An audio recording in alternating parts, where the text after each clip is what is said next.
And good morning, or good evening in this case, I should say. Geez, starting off right, aren't I? You find the very unfriendly skies of Tironan, and again, we're doing another one of the boot camp series. And the boot camp missions are you get to do 10 missions, and you double your experience and your silver, and it's a great way to train pilots.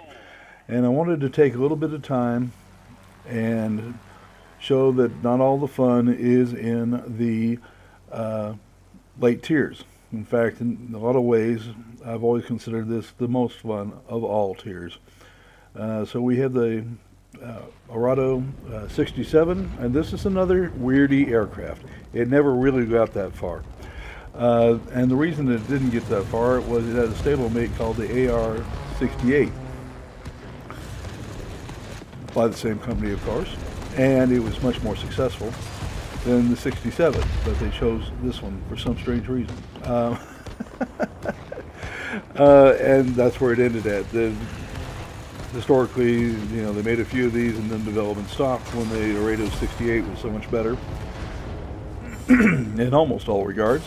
And further, I went into the Spanish Civil War and got beat by the I-16, Soviet I-16.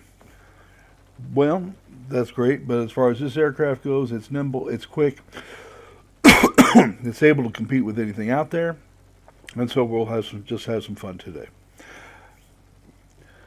At this level, it's a biplane fighter, which means it turns like crazy. It also has 2 machine guns, which means it takes forever to kill something, but almost everything else does, with the exception of the AR 192, which is faster than you are, so you'd never know it the way the bots play it. And so it's a misplayed boom and zoomer, unfortunately. But it will basically do the job. That last Arado just outran me, and so we're on the tail of the fighter here. And that is another AR 67. So a few minutes of touch up, and he'll be gone. Not overrunning your aircraft as I'm fixing to do, but nothing in this turn won't fix for me. And now we have another target right in front of us. And it's easy enough to touch him up and get on with it. Unfortunately, when you're talking to bigger aircraft like that and you only got a pair of engines, it just takes forever. And the fellows just, you got to watch them here too. They very much love to ram, and that's in preference to all other tactics. I mean, there's a lot of bots in here. The competition isn't all that stiff. You can rack up some pretty amazing scores, have a lot of fun doing it. Just don't expect to win all the time, because the other side gets a vote too. Alright, but I had a lot of fun with this one. Just get on this guy's tail, touch him up a little bit, send him home, let him think about it before he comes back.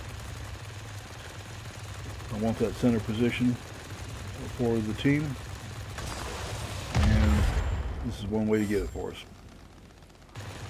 We're kind of in a deficit on points already, so taking this back is kind of important.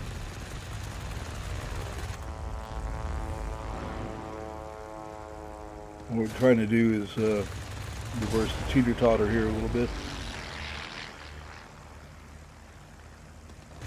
I figure if we're filling up planes, it's got to make it easier for our side to win. That's not always the case. I had one where I had 21 kills and didn't win. It shocked me. I've had some really high kill numbers and didn't win, and I always thought that was kind of amazing, but what are you going to do? Alright, so we're going to come on up, try to take another base, if the enemy will let us. And this is a game where, to some degree, it's what the other enemy is going to allow you to do, not always what you want to do. You guys have been playing this as long as I do, you know the score. And it just takes forever to get anywhere in these things, because, you're talking, 167 miles an hour is probably doing pretty good at this stage of the game. A lot of these aircraft were not very far out of World War One, and it shows in how they're constructed and how they're built.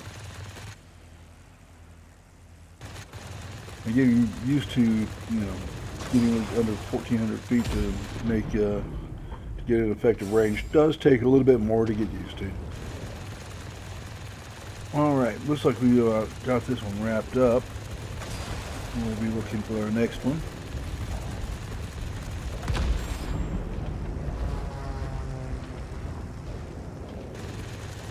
And then we'll move on with things. Okay. There we go. Knocked him out.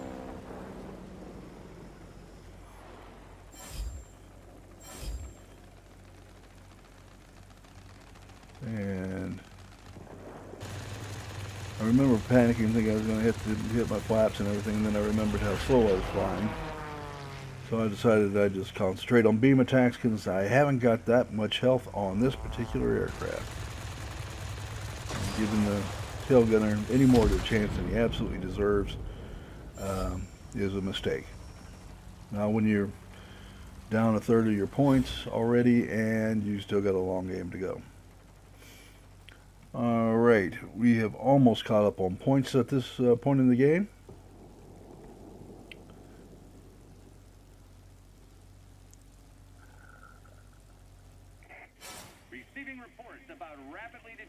Alright, closing back in on the next point here. Trying to eliminate the opposition.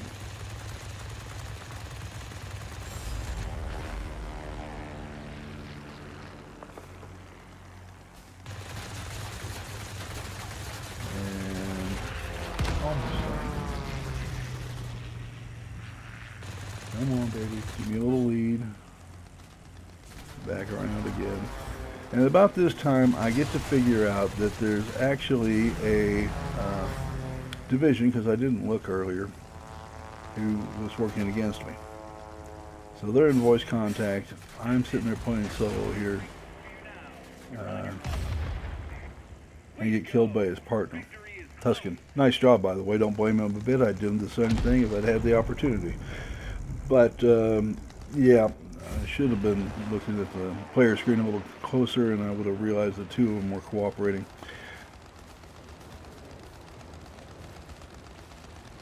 Okay. And luckily, however, we do have 3 bases to their 1, and now it's just a waiting game to make sure that we get to where we need to be.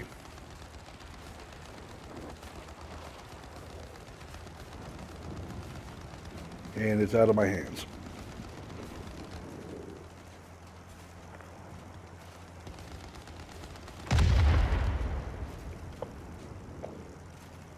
Yes, that's me drinking some iced tea.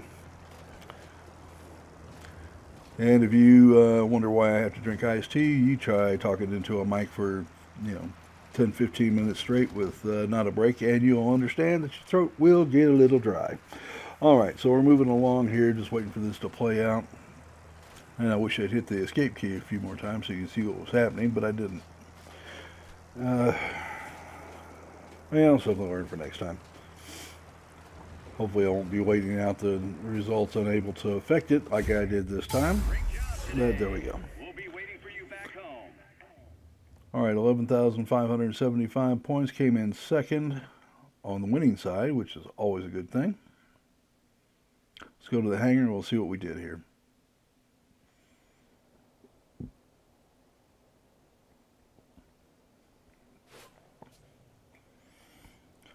Alright, so we got 11 kills, 1 assist, and took a sector, defended a sector, so forth and so on.